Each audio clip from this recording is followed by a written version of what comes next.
warahmatullahi wabarakatuh. Perkenalkan, nama saya Nur Hadi, mahasiswi Universitas Puangri Magalatun Sengkang, Prodi Pendidikan Bahasa Indonesia semester 5. Dalam video kali ini, saya akan berpidato dengan menggunakan metode memori terpidato untuk memenuhi tugas mata kuliah Retorika Bahasa Indonesia yang diberikan oleh Ibu Hajah Herniastuti SPD MPD. Memori terpidato ini merupakan pidato yang ditulis dalam bentuk naskah, kemudian dihafalkan kata demi kata. Teman-teman penasaran? Yuk kita saksikan. Assalamualaikum warahmatullahi wabarakatuh. Selamat siang dan salam kebahagiaan bagi kita semua. Yang saya hormati Bapak Kepala Sekolah, yang saya hormati Bapak dan Ibu Guru Pembimbing, dan yang saya cintai teman-teman semuanya. Pertama-tama, marilah kita panjatkan puji syukur kepada Tuhan Yang Maha Esa, yang pada hari ini telah memberikan rahmat dan karunia-Nya sehingga kita bisa berkumpul dalam keadaan sehat walafiat. Hadirin yang berbahagia, pada kesempatan ini, izinkanlah saya untuk menyampaikan pidato dengan tema pendidikan. Pendidikan sendiri merupakan salah satu cara dari sekian banyak cara yang bisa kita tempuh demi tercapainya Indonesia yang lebih maju dan lebih baik. Pendidikan merupakan salah satu proses yang dimana berjalan sangat panjang. Pendidikan tidak dapat dipaksakan dan dipercepat. Pendidikan harus berjalan dengan alami dan memang membutuhkan waktu yang lama. Pendidikan sendiri mampu memunculkan ide-ide atau gagasan-gagasan yang bisa memberikan pemikiran bagi kita mengenai cara hidup baru.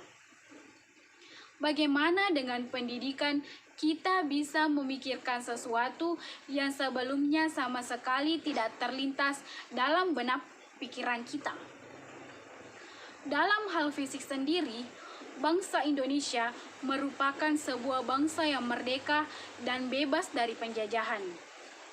Namun, tahukah teman-teman dan Bapak Ibu guru semua bahwa bangsa kita ini masih terjajah dalam segi pendidikan?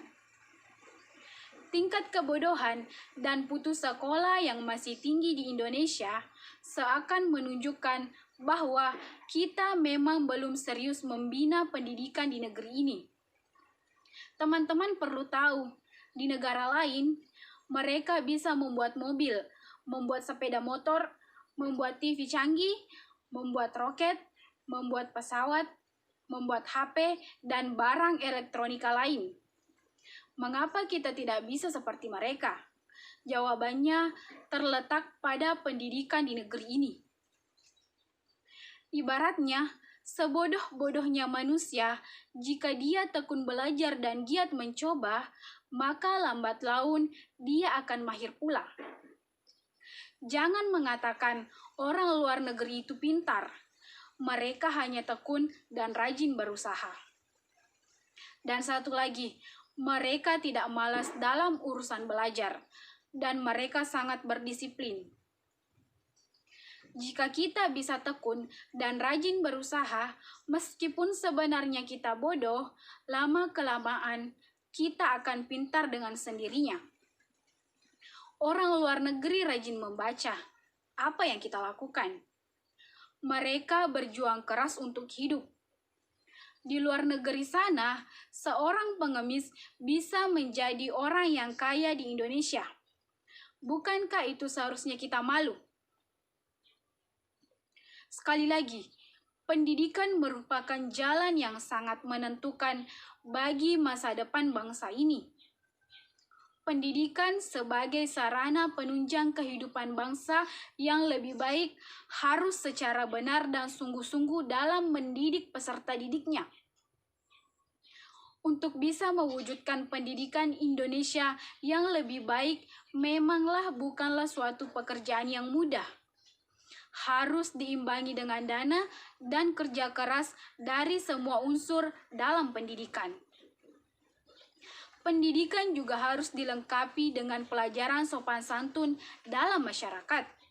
Jadi, dengan pendidikan, jangan hanya menjadikan peserta didik pintar, namun juga bisa membuat peserta didik menjadi sopan santun, taat terhadap agama, hormat terhadap guru, dan mengasihi kedua orang tua.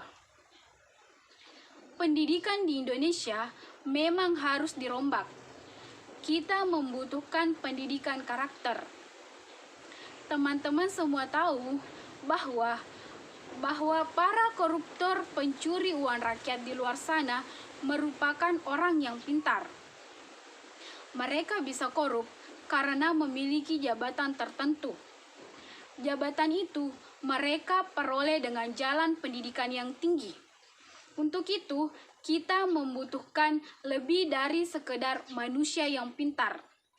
Dengan pendidikan, kita membutuhkan manusia yang pintar dan memiliki karakter yang baik. Untuk masa depan, saya sangat berharap supaya pendidikan karakter di sekolah-sekolah terus ditingkatkan. Kita bangsa yang beradab. Jangan cemari bangsa kita hanya karena ingin mempertahankan segelintir manusia yang tidak bertanggung jawab. Orang yang pintar akan berpikir 2 kali sebelum suatu kata keluar dari mulutnya.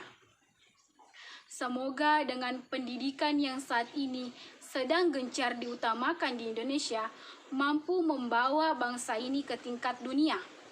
Semoga mampu membawa bangsa ini menjadi bangsa yang besar dan disegani di kancah dunia. Siapa yang bangga jika bangsa ini maju dan besar? Tentunya kita sendiri. Mulailah dari diri teman-teman sendiri. Berdisiplinlah untuk menyambut bangsa kita maju. Sekian pidato singkat ini, semoga membawa manfaat bagi kita semua, terutama bagi saya pribadi. Akhir kata, semoga bermanfaat. Wassalamualaikum warahmatullahi wabarakatuh.